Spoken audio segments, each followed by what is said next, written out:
The final topic we have to cover in the nervous system is the autonomic nervous system, or the ANS. The autonomic nervous system is going to be a branch of our motor division of the peripheral nervous system. So remember that there's two main nervous systems. There's the central nervous system, which is composed of the brain and the spinal cord, and then there's the peripheral nervous system, which is going to be composed of our spinal nerves and our cranial nerves. The peripheral nervous system can be subdivided into a sensory division, which is receiving sensory input and sending that sensory input to the central nervous system. Can also be branched into a motor division, so that motor or efferent division is then going to be carrying motor output from the central nervous system to the periphery of the body. The motor division or the efferent division can then be subdivided into the somatic nervous system, or our voluntary nervous system, and the autonomic nervous system, or the involuntary nervous system. So we're going to now focus on this autonomic nervous system, or our involuntary nervous system. The autonomic nervous system, or the ANS, is going to function for involuntary motor output to viscera or organs. So the autonomic nervous system is going to carry motor output from the central nervous system to the viscera or organs that contain smooth muscle, cardiac muscle, and glands. So the autonomic nervous system functions to carry involuntary motor output to viscera or organs that contain smooth muscle, cardiac muscle, and glands. The autonomic nervous system controls and maintains the functioning of our internal organs subconsciously, and that's why we call the ANS the involuntary nervous system. So the autonomic nervous system controls and maintains the functioning of internal organs subconsciously. So that's why we call the ANS the involuntary nervous system.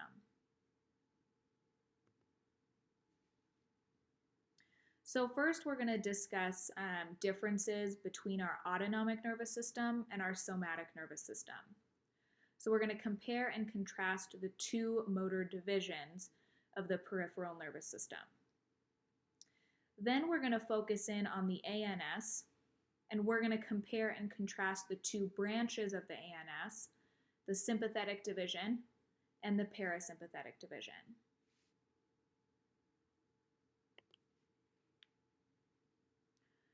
So the somatic nervous system is also known as our voluntary nervous system.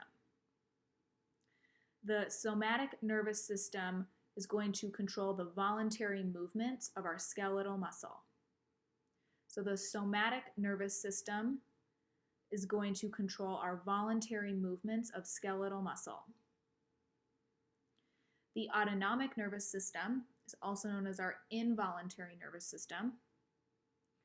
It's going to control the movements or the motor output to our viscera or organs that contain smooth muscle, cardiac muscle, and glands. There are a number of key differences between the neural pathways in our somatic nervous system and the autonomic nervous system. So this diagram here is going to showcase all of those differences between the somatic nervous system and the autonomic nervous system. So the first difference is going to be the effectors that these neurons innervate. So the somatic nervous system controls movements of skeletal muscle. So the effector organs of the somatic nervous system are going to be skeletal muscle. So somatic motor neurons are going to innervate skeletal muscle and stimulate contractions. The autonomic nervous system is going to have different effector organs. The autonomic nervous system is going to have neurons that are going to innervate viscera or organs that contain smooth muscle, cardiac muscle, or glands. So the first difference between the somatic nervous system and the autonomic nervous system is in the effectors. The somatic nervous system effector is going to be skeletal muscle. the autonomic nervous system effector is going to be smooth muscle, cardiac muscle, or glands. The second difference is in the neural pathway. So in the somatic nervous system, the neural pathway, or the carrying of that motor output from the central nervous system to the effectors, can actually contain just a single neuron. Whereas in the autonomic nervous system, we notice that the carrying of that motor output from the central nervous system to our effectors typically contains two neurons, or a chain of two neurons, or a relay of two neurons. So in our somatic nervous system, we're going to have an extremely long, a multipolar motor neuron. So we've got a motor neuron that's going to have its cell body in the central nervous system, so in the brain or the spinal cord. And then it's going to have an extremely long axon that's going to run through the brain, down the spinal cord, through the spinal nerves, and innervate skeletal muscle. So we have a single neuron in our somatic neural pathways. It's going to have an extremely long axon that's going to extend all the way from the central nervous system to innervate the effector organs in the periphery of the body. In the autonomic nervous system, the neural pathways contain two neuron chains, or a relay of two neurons. So in our autonomic nervous system, we have what's called a preganglionic neuron, so that's the first neuron in that chain. The preganglionic neuron is going to have its cell body in the central nervous system, so in the brain or the spinal cord. And then that axon is going to extend out through those spinal or cranial nerves in order to synapse with the second neuron in the relay, called the postganglionic neuron. So the preganglionic neuron is the first neuron in that relay. Its cell body exists in the central nervous system. And then the axons are going to extend out into the peripheral nervous system, where it's going to then synapse with the second order neuron, which is going to be the postganglionic neuron. The postganglionic neuron, you'll notice, is going to have its cell body outside of the central nervous system. A neuron cell body outside of the central nervous system is called a ganglion. Plural is ganglia. So in the autonomic nervous system, we have a two neuron chain, or relay, that's needed to deliver that motor output to our effectors. So the third difference between the somatic and the autonomic nervous system is going to be the location of the cell bodies of those motor neurons. So like I mentioned, in the somatic nervous system, the cell body of the motor neuron exists in the central nervous system, so in the brain and the spinal cord. They have a really long axon that can then extend out to the effectors. In the autonomic nervous system, on the other hand, we're going to have a preganglionic neuron that has its cell body in the central nervous system. But then we have a postganglionic neuron, or that second neuron in the relay, which exists outside of the central nervous system. So the autonomic nervous system has neuron cell bodies outside of the central nervous system called ganglia. Another key difference between the somatic nervous system and the autonomic nervous system is in the neurotransmitters that are released. So in the somatic nervous system, at the neuromuscular junction, or the synapse between that somatic motor neuron and skeletal muscle, we have a neurotransmitter called acetylcholine released. So acetylcholine is going to be released at the neuromuscular junction, or the synapse between the somatic motor neuron and skeletal muscle. In the autonomic nervous system, we have two different neurotransmitters that could be released. We have norepinephrine and we have acetylcholine. So in the autonomic nervous system, there's two options for neurotransmitters: norepinephrine and acetylcholine. you'll notice that in all of these instances here in our autonomic nervous system, acetylcholine is going to be released at the first synapse in that relay. So the synapse between the preganglionic and postganglionic neuron. So acetylcholine is released at the first synapse in the relay, so between the first and the second order neuron in that relay.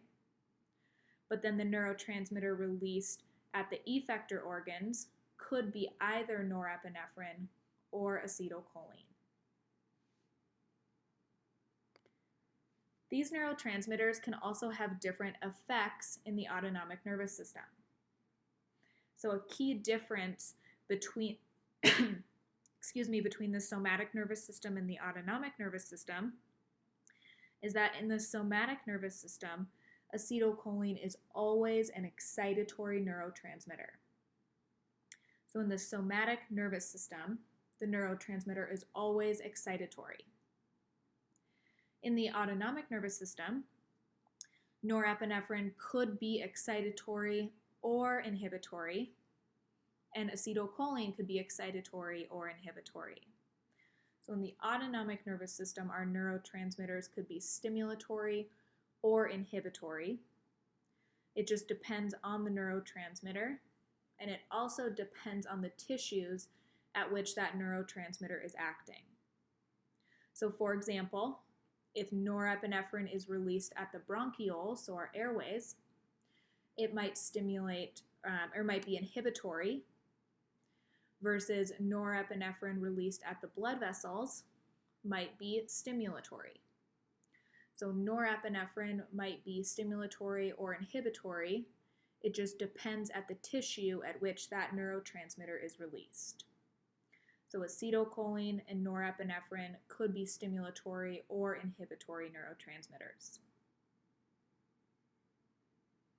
The last difference between the autonomic nervous system and the somatic nervous system is in the degree of myelination of those motor neuron axons. So you'll notice that in the somatic nervous system, the axon of this motor neuron is heavily myelinated. In the autonomic nervous system, you'll notice that the preganglionic neuron is lightly myelinated, but the postganglionic neuron is non-myelinated. So that means that the somatic nervous system is able to send very fast nerve impulses or very rapid nerve impulses. So there's going to be faster transmission of nerve impulses in our somatic nervous system in comparison to our autonomic nervous system because of the degree of myelination. This is going to be important because it's really important that we're able to produce very quick movements of our skeletal muscle. Whereas if you think about the autonomic nervous system, it's not quite as necessary for you to be able to, for example, digest your lunch in your stomach at the drop of a hat, okay? So your stomach's lined with smooth muscle. It's not like you have to have quite as rapid of an impulse being delivered to that smooth muscle in order to cause that smooth muscle to contract and break down your lunch at the drop of a hat, okay? So it's going to be a lot more imperative to have more rapid nerve impulses or rapid transmission of nerve impulses in the somatic nervous system to cause quick movements of skeletal muscle as compared to the autonomic nervous system, which doesn't need quite as rapid of nerve impulse transmission.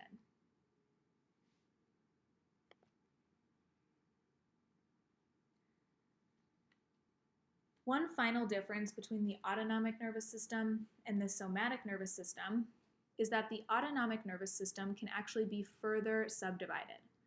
So there's two branches of the autonomic nervous system. There's the sympathetic nervous system and the parasympathetic nervous system. So the autonomic nervous system has two branches, the sympathetic division and the parasympathetic division. Most effectors are going to receive nerve impulses from both the sympathetic and parasympathetic division. That's known as dual innervation.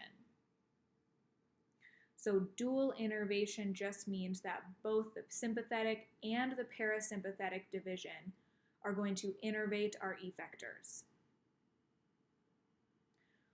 One division tends to act more like a brake, whereas the other tends to act more like an accelerator. Which is which ultimately depends on the tissue receptors. So in other words, the sympathetic division isn't always acting as an accelerator. The parasympathetic division isn't always acting like a brake. It just depends on the tissue receptors. So where or what organ is being innervated.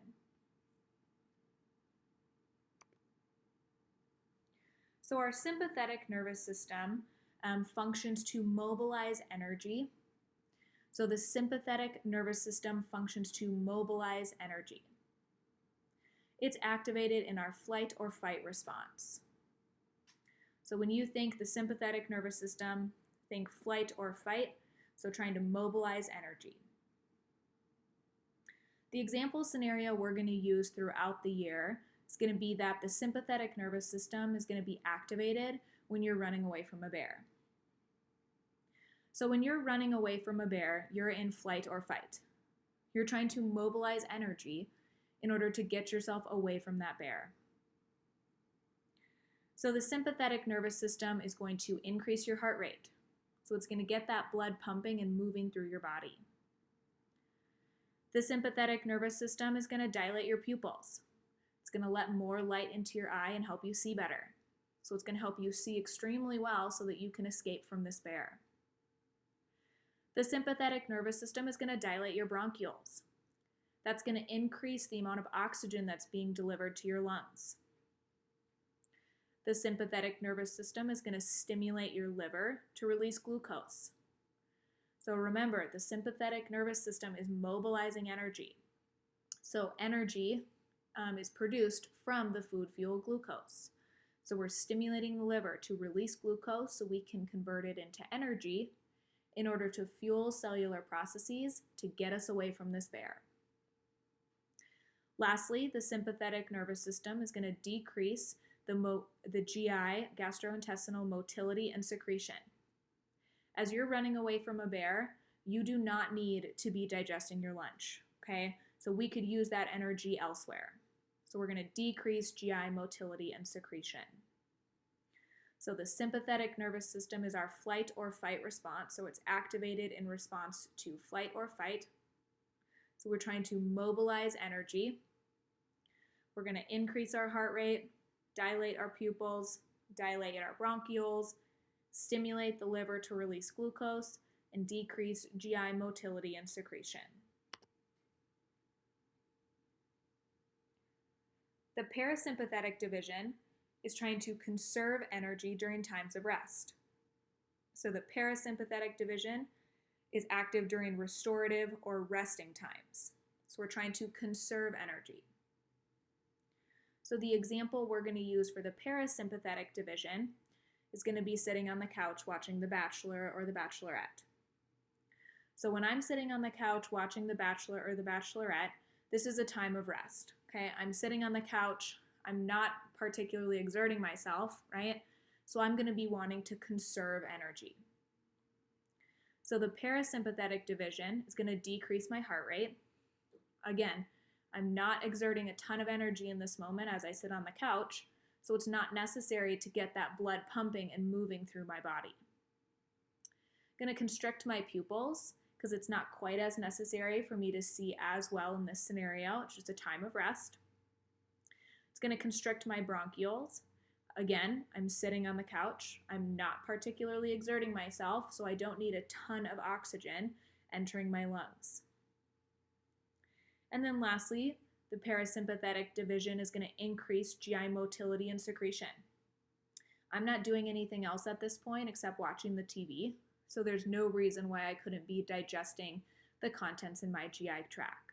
So we're going to increase GI motility and secretion. So the parasympathetic division example is going to be watching The Bachelor. So this is a restorative or resting time, trying to conserve energy. The parasympathetic division is going to decrease my heart rate, constrict my pupils, constrict bronchioles, and increase GI motility.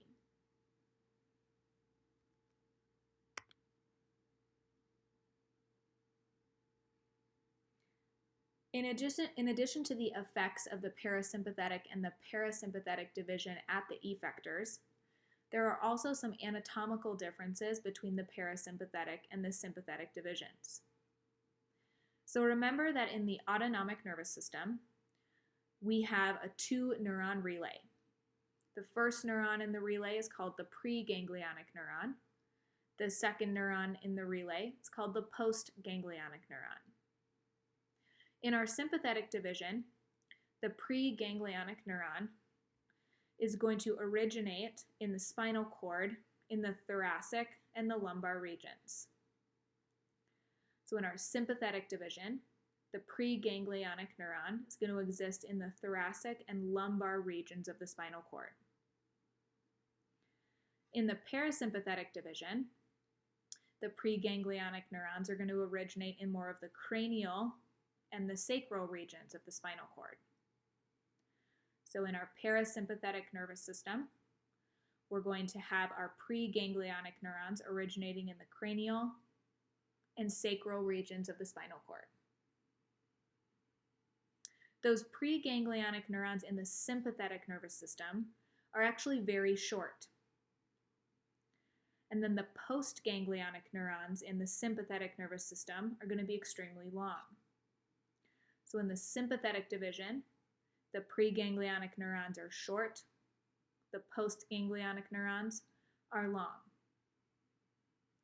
In the parasympathetic division, that pattern is flipped. The preganglionic neurons are going to be extremely long versus the postganglionic neurons are going to be extremely short. So in our parasympathetic division, we're going to have long preganglionic neurons and short postganglionic neurons. One final anatomical difference between the sympathetic and parasympathetic division is that in that sympathetic division, there's going to be one scenario where we actually only have a single neuron relay. So if you look right here, we've got one situation where we actually only have a preganglionic neuron. So in the sympathetic division, we have one scenario where we only have a preganglionic neuron. That preganglionic neuron is actually going to synapse with a gland called the adrenal medulla. The adrenal medulla is going to be a region of the adrenal glands. The adrenal glands are going to sit on top of your kidneys.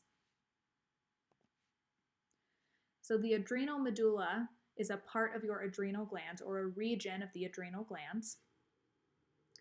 And when that preganglionic neuron releases acetylcholine at the adrenal medulla, that stimulates the adrenal medulla to release that second neurotransmitter, norepinephrine. So norepinephrine can then be released directly into the bloodstream. So there's one instance in the sympathetic division where we don't have a postganglionic neuron. Instead, a preganglionic neuron is going to stimulate the adrenal medulla, which is a gland, to release epinephrine and norepinephrine into the bloodstream.